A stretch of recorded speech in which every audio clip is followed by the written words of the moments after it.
가정의 달 5월을 맞아 각 연령층이 주관하여 예배를 드리고 있습니다. 오늘은 그 과정의 마지막 순서로 3040 그룹의 젊은 교우들이 주관하는데요. 오늘 설교의 본문인 창세기 17장은 다음과 같은 말로 시작됩니다. 다 같이 읽어볼까요? 아브라함이 99세가 되자. 아브라함이 99살 되었을 때 일어난 일입니다. 3040 세대에서 가장 젊은 교우들보다 나이가 3배 더 많았을 때입니다. 본문을 잘못 선택했다는 생각이 들기도 하는데요. 그러나 다시 잘 생각해 보면 99살 된 아브라함과 여기에서 함께 예배드리는 3040 세대의 교우들과 공통점이 몇 가지 있습니다. 먼저 아브라함은 아직 아이가 어립니다. 내년에 영유아부 학부모가 될 예정입니다. 물론 유아부에 할머니 할아버지들이 많이 오셔서 함께 아기들을 돌보아 주십니다만 아브라함과 사레는 할머니 할아버지가 아니라 내년에 엄마 아빠가 될 것입니다. 다음으로 아브라함이 하란을 떠나 가나안으로 이주한 것이 그의 나이 75이었을 때니까 그는 하나님 믿은 지 이제 20여 년밖에 안 되었습니다. 신앙 경력이 짧습니다. 게다가 아브라함에게는 부모가 믿음을 가르쳐 줄 수도 없었고 교회도 없었고 성경이나 신앙 전통도 없었습니다. 그래서 모든 일을 처음 겪으며 시행착오를 통해 하나씩 직접 새로 배워갈 수밖에 없었습니다. 아브라함의 처지는 사회 초년생과 다를 바가 없었습니다. 하나님 말씀만 믿고 가나안 땅으로 이주했는데요. 그곳에서 하나님은 아브라함과 함께 그가 지금까지 전혀 경험해 보지 못한 새로운 일을 이루시려고 계획하고 계셨습니다. 그러나 그것은 하나님의 계획일 뿐 아브라함 자신은 앞으로 무슨 일이 이루어질지 전혀 알지 못했습니다. 그래서 그가 지금까지 쌓아온 경험이 별 도움이 되지 않았습니다. 그저 하나님의 약속만 믿고 살아갈 수밖에 없었습니다. 무슨 일이 일어날지 전혀 예측할 수 없는 가운데 하나님만 믿고 의지하며 그분의 약속을 따라 마치 짙은 안개 속을 걷는 것과 같은 느낌으로 한 발자국씩 모험과 같은 걸음을 내디딜 수밖에 없었습니다. 오늘날 한국의 3040 세대는 여러 면에서 아브라함과 같은 불확실성 속에 놓여 있습니다. 그것은 단지 나이가 젊기 때문일 뿐 아니라 한국 사회가 전에 없던 속도와 불확실성으로 급변하고 있기 때문입니다. 겉으로 보면 3040 세대는 윗세대보다 더 좋은 세상에 태어났습니다. 경제와 사회와 정치가 발전하여 더 많은 물질적 풍요와 문화적 기회와 정치적 자유를 누릴 수 있다는 점에서 그렇습니다. 그러나 20세기 한국 사회는 안정적으로 성장하고 있었기 때문에 미래에 대한 예측이 가능했습니다. 그리고 자본소득보다 노동소득의 비중이 높아서 무슨 일이든 열심히 하면 그에 따른 보상을 기대할 수 있었습니다. 그래서 지금의 젊은 세대보다 희망이 있었고 덜 불안했습니다. 그러나 갈수록 불확실성이 증가하고 있습니다. 그냥 열심히 하면 되는 것이 아니라 무엇을 어떻게 하느냐에 따라 소득 격차가 크게 벌어집니다. 경쟁이 너무 심해져서 열심히 해도 안 되는 경우가 많습니다. 그러다 보니 마음을 놓을 수가 없습니다. 공동체가 내 삶을 보장해 줄 것이라는 기대가 줄어들면서 각자 도생하는 분위기가 강해졌습니다. 그러면서 전에는 문화적으로 관습적으로 당연히 여기고 따르던 것들이 이제는 생존을 위한 선택이 되었습니다. 결혼과 출산이 특히 그렇습니다. 여기에 최근에 급속도로 발전하고 있는 AI 기술이 예측 불가능성을 현저하게 증가시키고 있습니다. 미래를 예측하기 어렵게 되면서 개인이 느끼는 불안감이 갈수록 더 커지고 있습니다. 하던 대로만 해서는 살아남기 어려울 수 있다는 위기감이 깊어져 가고 있습니다. 이런 현실 인식을 가지고 아브라함의 이야기를 다시 읽어보면 우리의 믿음에 그리고 현실에 참조할 수 있는 관련성이 많이 있음을 발견하게 됩니다. 우리가 한번 아브라함이 되어서 그의 경험 속으로 들어가 보기로 합시다. 그의 이야기는 창세기 12장에서 시작되었습니다. 오늘 함께 읽으시는 17장에 이르기까지 이미 많은 일이 벌어졌습니다. 하란을 떠나서 가나안으로 이주할 때 아브라함의 나이가 75살이었고 이제 99이 되었으니 그새 24년이 지났습니다. 그동안 많은 일이 있었습니다. 가나안 땅의 한 지역에 자리 잡고 정착하는 줄 알았는데 심한 흉년이 들어서 이집트로 다시 이주를 했고 거기서 하마터면 배우자를 빼앗길 뻔한 위기에 처하기도 했습니다. 13장을 보면 재산이 불어나며 조카 롯과 사이에서 분쟁이 일어나 갈라서는 경험을 했고요. 14장을 보면 심지어 메소포타미아 연합군과 레반트 연합군이 충돌한 전쟁에 연루되기까지 했습니다. 물론 개인적으로 하나님과 아브라함 사이에 그리고 아브라함의 가정 내에서도 많은 일들이 있었습니다. 이렇게 많은 일들이 새로운 경험들이 있었는데요. 오늘의 본문인 17장을 계속해서 읽어보면 아브라함에게 여전히 새로운 경험들이 기다리고 있었습니다. 먼저 본문 첫 부분에서 하나님은 아브라함과 맺은 언약을 재확인하십니다. 지난 주일에 함께 확인한 바와 같이 그것은 하나님께서 아브라함을 많은 민족의 조상으로 만드시겠다는 것입니다. 그러나 75세 즈음에 그 약속을 하신 후 20여 년이 지나기까지 아브라함은 아직 후손을 보지 못하고 있었습니다. 조카 롯을 후계자로 생각했을 수 있습니다. 그러나 이제는 지나간 일이 되었습니다. 자신의 종 엘리에셀에게 상속할 생각도 했습니다. 하나님이 아니라고 하셨습니다. 몸종 하갈을 통해 아들 이스마엘을 낳아서 이제 13살이 되었으나 그 역시 하나님이 뜻하신 길은 아니었습니다.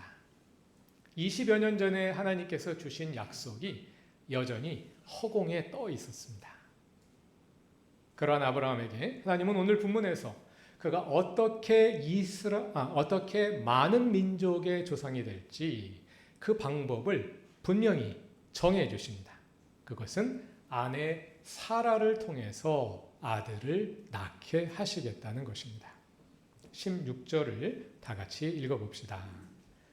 내가 사라에게 복을 내려주마. 또한 내가 사라에게서 아들을 얻게 해주마. 내가 사라에게 복을 내려주어 사라가 여러 민족의 어머니가 되게 할 것이다. 여러 백성의 임금들이 사라에게서 나올 것이다. 진작 좀 말씀하시지. 참 오랫동안 기다렸습니다. 그러나 이제는 그 약속이 너무 비현실적으로 들릴 수밖에 없는 그런 상황이 되었습니다. 왜냐하면 아브라함이 지금 나이가 99이고 아내 사라는 불임으로 90살이 되었기 때문입니다. 아브라함은 그 불가능한 상황에서 아들 이삭을 얻는 전혀 새로운 경험을 하게 됩니다. 지금 99살인데요. 여전히 그가 알지 못하는 일, 전에는 상상도 하지 못했던 인생의 새로운 경험들이 남아 있었습니다. 우리는 인생은 60부터라고 하는데 아브라함은 인생은 99부터입니다. 여전히 새로운 경험들이 남아 있습니다. 자, 지금까지는 아브라함의 입장이 되어서 1인칭 주인공 시점으로 그가 겪은 일들을 경험을 살펴보았습니다. 이제는 전지적 작가 시점으로 바꾸어서 이러한 경험을 통해 그를 만나신 하나님의 입장에 대해서 한번 생각해 보기로 합시다. 아브라함의 인생은 왜 이렇게 새로운 경험으로 가득했을까요? 그를 향한 하나님의 특별한 계획이 있었습니다. 먼저 하나님은 그를 통해 한 새로운 민족을 창조하시고자 하셨습니다. 이 점은 창세기 12장 이후 하나님의 언약과 약속이 언급될 때마다 반복되는 주제입니다. 오늘 본문 4절에도 다시 나옵니다. 4절을 다시 읽어봅시다. 바로 내가 보라 나의 언약을 너와 함께 맺었다. 그래서 너는 많은 민족의 조상이 될 것이다. 너는 많은 민족의 조상이 될 것이다. 하나님의 계획은 단지 아브라함 한 개인이 아니라 여러 민족에 관한 것이었습니다. 이런 하나님의 계획은 그와 그의 아내의 이름의 변화에서도 나타납니다. 먼저 본문 5절을 다 같이 읽어봅시다.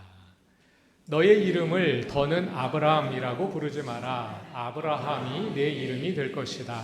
내가 너를 많은 민족의 조상으로 만들 것이니까. 히브리어 이름 아브라함에서 아브는 아버지라는 뜻입니다. 그리고 람은 높다는 뜻입니다. 그러니까 아브라함은 높은 아버지, 높임을 받는 아버지라는 뜻입니다. 존경을 받는 뜻도 될 것이고 사회적 지위가 높아진다는 뜻도 될 것이고요. 여러 가지 의미에서 높임을 받는 아버지라는 뜻입니다. 하나님이 그의 이름을 아브라함으로 바꾸어 주셨는데요. 라함이 히브리어로 무슨 뜻인지에 대해서는 여러 가지 해석이 있습니다. 그러나 본문 5절이 직접 그 이름을 해석해 줍니다. 그 이름은 많은 민족의 아버지라는 뜻이다 하고 말이죠. 아브라함은 그저 한 개인의 위상을 뜻하는 높임을 받는 아버지로부터 많은 민족의 아버지로 개명되었습니다. 그의 아내 사레의 이름도 바뀌었습니다. 15절을 다 같이 읽어봅시다. 하나님이 아브라함에게 말씀하셨다. 너의 아내 사레의 이름을 더는 사레라고 부르지 마라. 그의 이름은 사라이다. 아브라함에 대해서는 하나님께서 5절에서 그 이름 뜻풀이를 직접 해주신 반면에 사라의 이름에 대해서는 그런 것이 없습니다. 그래서 맥락에 따라서 추측해 볼 수밖에 없는데요. 사레를 히브리어 가깝게 발음하면 사라이입니다. 사라이. 여기서 사라는 여주인 또는 여왕이라는 뜻이고요. 히브리어 단어 뒤에 붙는 이라는 어미는 나의라는 뜻입니다.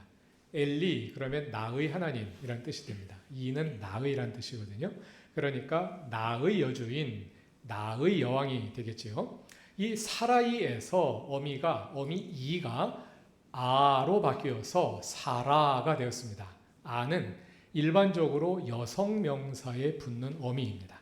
그러니까 나의 여주인에서 나의가 빠지고 그냥 여주인이 된 것입니다.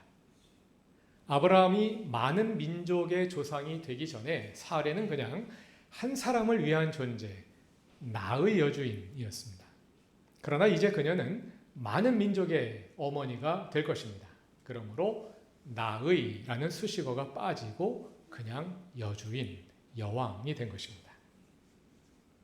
이렇게 아브라함과 사라는 하나님의 계획에 따라 한 개인으로부터 한 민족의 조상으로 그 위상이 바뀌는데요.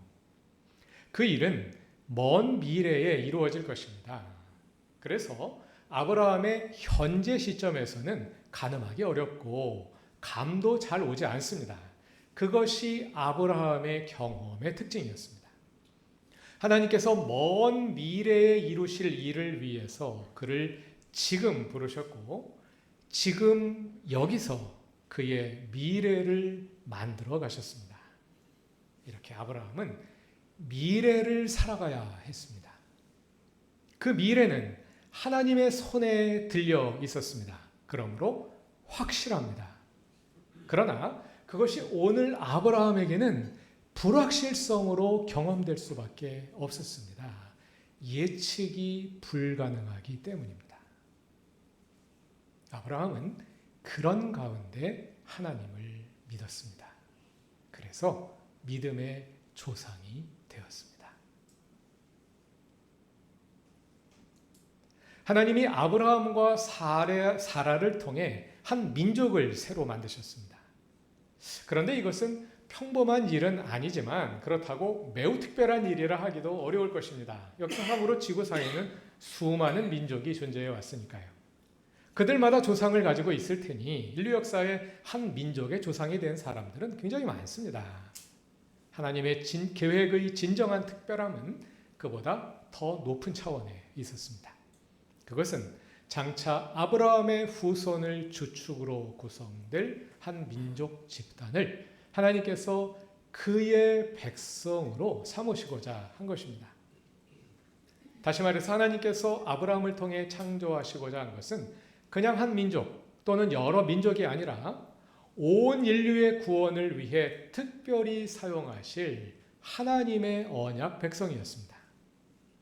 하나님은 이를 위해 특별한 방법을 사용하셨습니다. 하나님은 먼저 아브라함을 그의 혈연과 지연과 그가 의존할 수 있는 모든 사회적 토대로부터 분리시키셨습니다. 이를 위해 아브라함은 떠나야만 했습니다. 그에 이어 아브라함은 아버지가 되어야 했는데요. 하나님은 그냥 평범한 방법으로 그리하시지 않았습니다. 그것은 새로운 하나님의 백성을 새로 창조하는 일이었기 때문입니다. 그래서였을까요? 하나님은 아브라함이 100살이 되고 사라가 90살이 되기까지 기다리셨습니다. 그리고는 죽은 것과 같은 아브라함과 사라의 몸을 사용하셔서 새로운 창조를 이루셨습니다.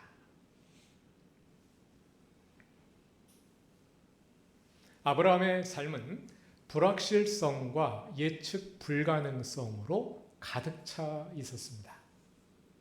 그것은 그가 삶의 확실성의 토대가 될 수 있는 혈연과 지연과 사회적 연고를 모두 떠났기 때문입니다.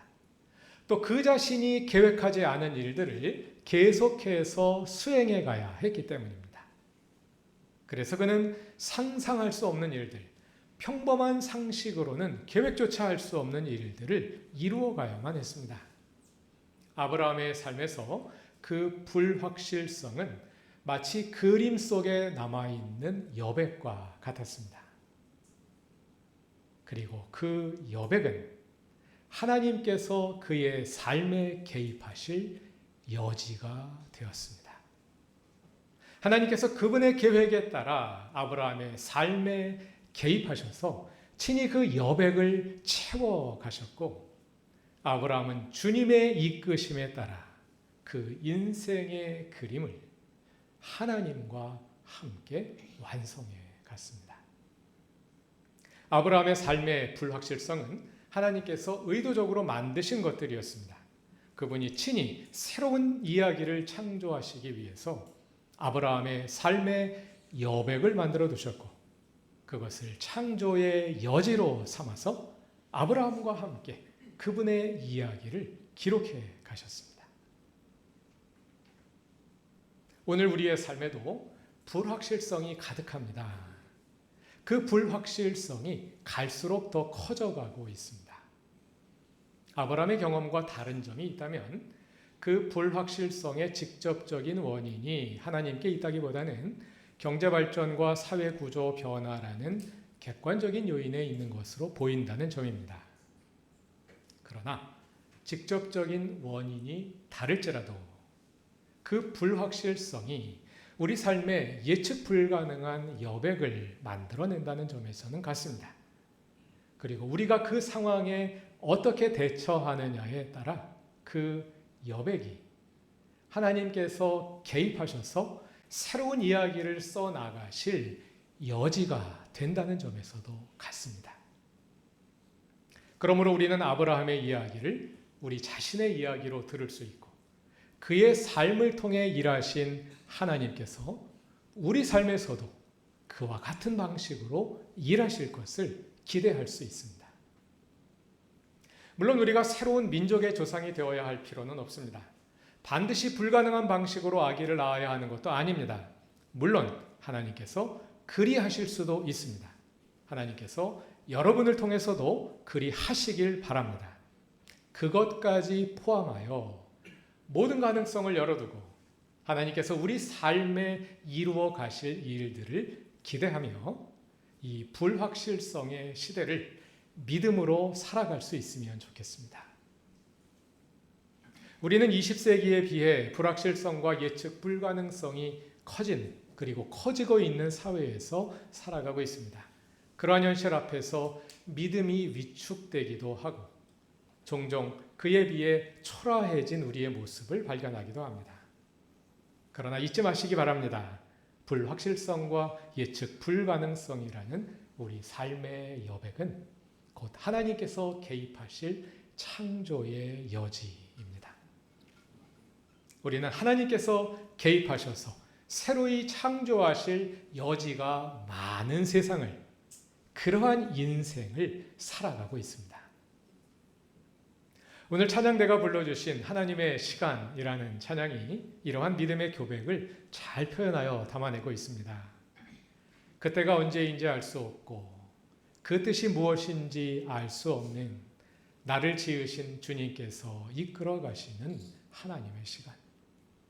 그때를 정하시고 이루시는, 나를 다듬어가고 만지시는 고난의 순간도 인내의 열매도 하나님의 시간 안에 있습니다. 주가 이루실 가장 좋은 때에 날 향한 주의 계획 이루소서. 하나님의 시간 안에 내 모든 것 맡깁니다. 하나님께서 아브라함의 인생에 개입하셨던 것처럼 모든 교우들의 삶에 친히 개입하셔서 친히 여러분과 함께 그 뜻을 이루어 가시길 바랍니다. 하나님께서 그리 하시겠다고 약속하십니다. 그 약속의 하나님을 신뢰하며 믿음으로 살아가는 모든 교우들이 되시길 바랍니다. 다 같이 기도드리겠습니다. 삶의 불확실성을 창조의 가능성으로 바꾸시는 하나님, 짙은 안개 속과 같은 현실을 살아가며 우리 삶에서 많은 여백을 마주하지만 그 여백 속에서 주님의 일하심을 봅니다. 우리 삶은 주님 나라의 일부이며 주님은 우리의 작은 걸음을 통해 주님의 크신 뜻을 이루어 가시는 줄 믿습니다. 주님을 신뢰하며 주님께 맡기고 평안과 소망 가운데 주님과 함께 걷게 하소서. 그 가운데서 주님이 이루시는 일들을 보게 하소서. 예수님의 이름으로 기도드립니다. 아멘.